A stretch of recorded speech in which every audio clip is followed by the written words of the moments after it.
biglang nauwi sa kapahamakan. Ikaw, ano ang landas na pipiliin mo? Halika, sasamahan kita. Ating halukayin ang kwento sa aklat ni Alejandro. Dekada 70.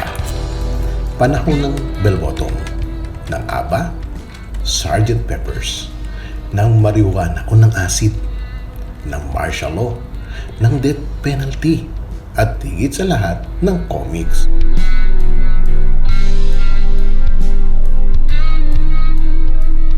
Ipinagpalit ko sa pagdedebuho ang matatag kong trabaho bilang graphic designer sa isang publishing house.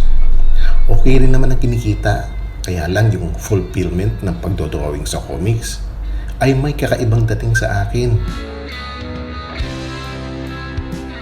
Lalo akong ginanahan na mapalathala ng isang beses. Ang isang istoryang nagawa ko na ay ako na rin ang gumawa ng illustrations, ay nasama na rin sa isang kilalang comics. Hindi pa ganoon kalaki ang kininta ko dahil nagsisimula pa lang daw naman ako, sabi ng kapwa ko debuhista. Mabuti na lang ang asawa kong si Ising, Isadora ang buong pangalan niya, ay may permanenteng trabaho at nakatatawid kami sa pang-araw-araw. Siya ay nagtatrabaho sa isang kilalang department store sa Avenida. Kailangan makapag-publish ako muli para makadagdag naman sa budget namin.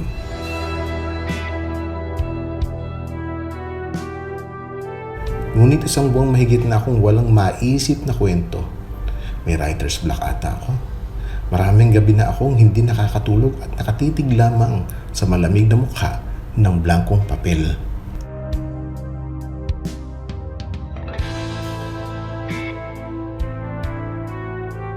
Hoy, Manuel, matulog ka na.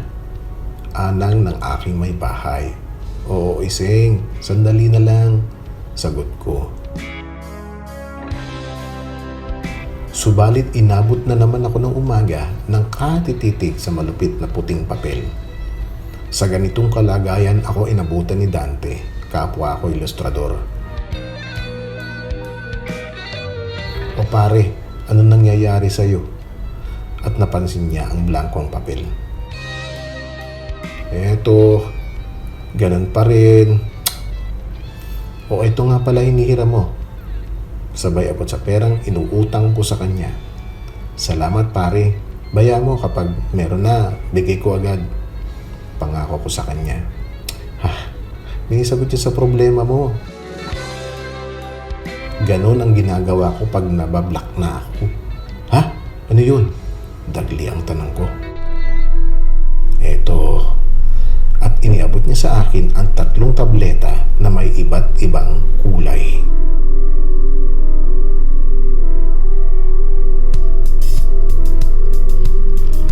Uy, huwag naman yan pare. Tigas ng aking pagtanggi. Paring Manny, dapat practical ka na. Sige na, iwan ko na yan. Libre ko na yan sa'yo. Inilagay ko ito sa drawer ng mesa ko at nakalimutan ko na nandoon yun.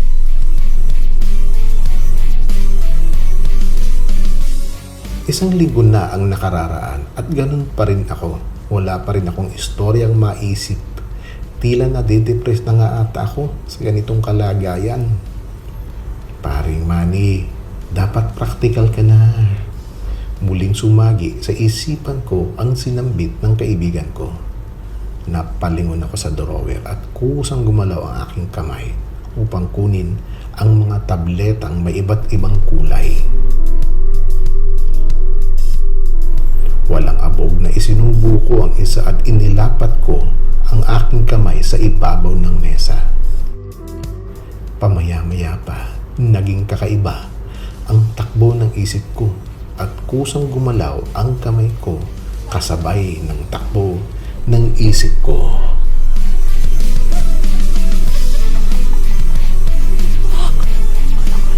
Sa sumunod na araw, wow!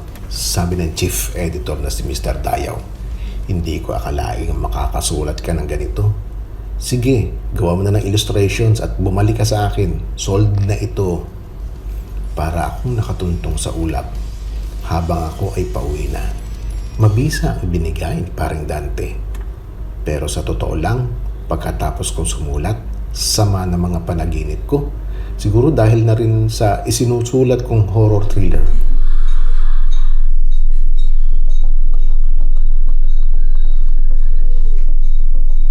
Hinahabol daw ako ng isang halimon na pagkaitim-itim, punong-puno ng balahibo at may 7 talampakan ang laki.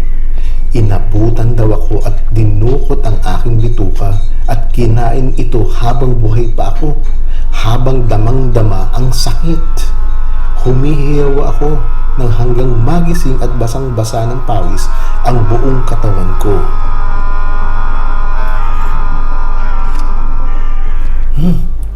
Panaginip lang yun. Kinagabihan, inumpisahan kong idibuho ang aking istorya. Walang patid ng paggalaw ng kamay ko sa magdamag hanggang umaga.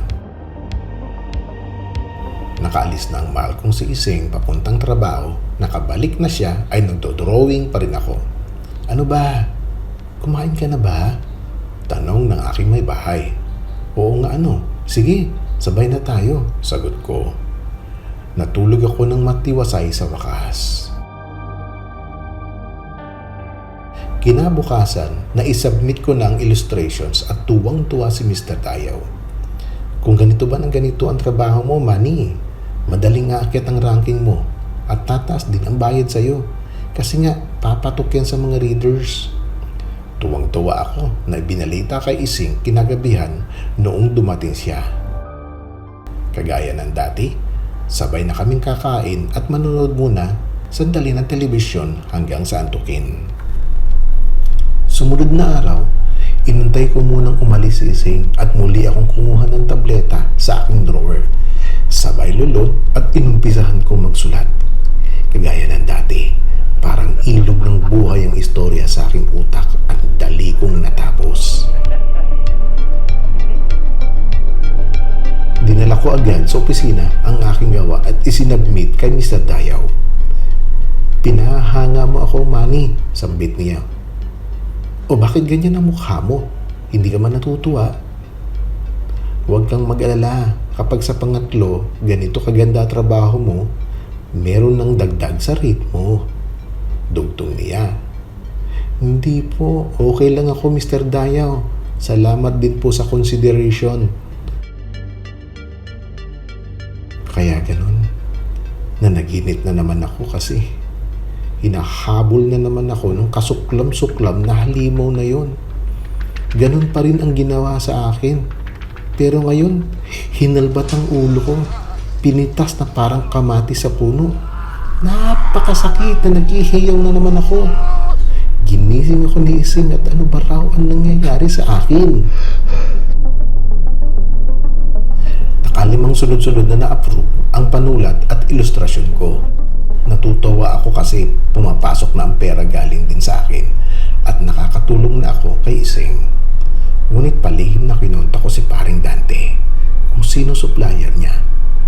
Sinabihan niya ako na mag-ingat, baka naman masyado ako maging dependent sa gamot na yun. Sabi ko, oo, alalay lang ako.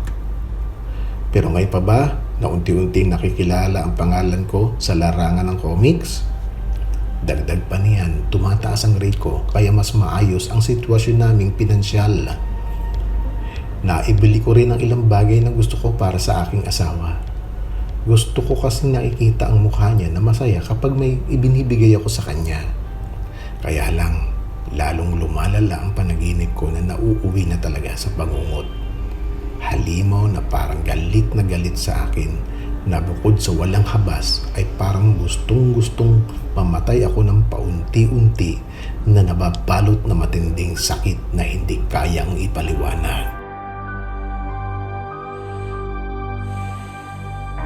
Hindi ko alam ngayon kung epekto ng isinusulat ko o ng pinagbabawal na gamot na iniinom ko. Nasabi ko sa akin sarili na huling gamit ko na ito sa gabing ito na aking pagsusulat. Total naman medyo maayos na ang lagay ng budget namin. Sapat na oras na yon para sa susunod na pagsusulat. Pero yaman din lamang na huling gamit ko ito Dalawa ang iinumin ko para sigurado akong mas maganda ang trip, mas maganda ang panulat. Pagkainom, sabay upo at lagatik ng mga daliri na tuloy-tuloy na sa pagsusulat. Magaan ng pasok ng istorya sa aking utak na parabang iyon ay talagang kasama sa hilatsa ng aking buhay. Bakit kaya wala pa si Ising? Siguro pinag-overtime na naman niyon para sa closing.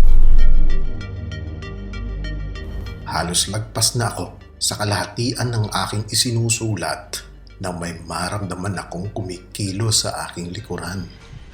Kasabay ng kaluskos ng mga kuko na alam kong matatalas. Hindi agad ako lumingon dahil alam kong ang lubos kong kinatatakutan ay nasa aking likuran lamang. Hindi maaaring mangyari ito. Hindi naman ako nananaginip dahil gising na gising ako sa aking pagsusulat. Kasunod nito, kitang-kita ko ang matatalim na kuko na unti-unting gumagapang sa aking balikat. Kamay na punong-puno ng balahibo at mas malaki pa ng 2 beses sa aking kamao. Diyos ko, sambit ko sa aking sarili. Umpisa na ba ito ng pagkakaluray-luray ng aking katawan na puno ng hindi maipaliwanag na sakit? Ito ba ay isang parusa sa pamamagitan ng halimaw? Bigla akong limingon nang hindi ko sinasadya. Napasigaw ako ng pagkalakas-lakas dahil tumambad sa akin ang mabalasig at napakapangit na halimaw. Labas lahat ng matatalim na pangil na manilaw-nilaw pa at ang mga mata ay nagbabaga.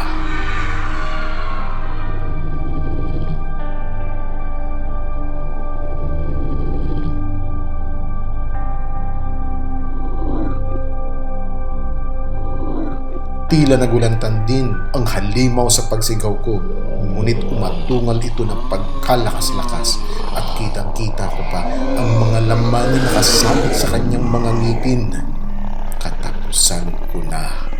Nalaglag ako sa aking inuupuan at napasandal sa dingding ng kwarto.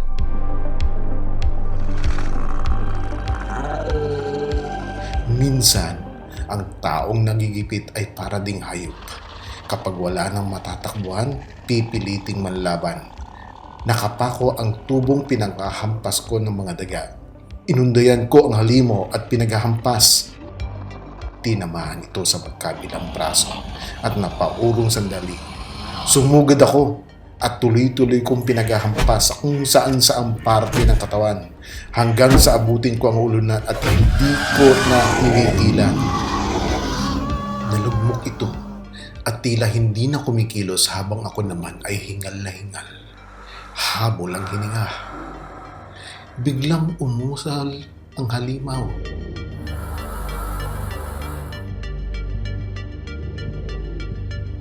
Manuel, bakit? Boses ni Ising yun Bakit? Anong? Unti-unting nagbago ang anyo ng halimaw. Hindi! Luray-luray ang magkabilang braso at duguan ng ulo sa dami ng tama. Ang kanyang uniforme ay halos hindi na makita sa dami ng dugo. Kitang-kita ko ng unti-unting maputol ang kanyang hininga. Ising ko.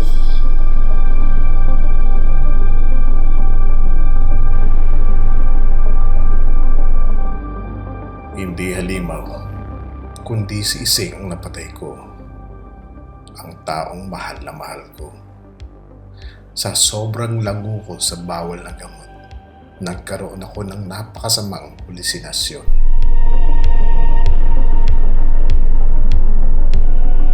Eto ako ngayon, kagaya ng nasabi ko noong una pa man, may death penalty sa panahong ito. Pero karapat-dapat lang ako sa sasapitin ko. Kulang pa ito. Aking Ising, Patawad.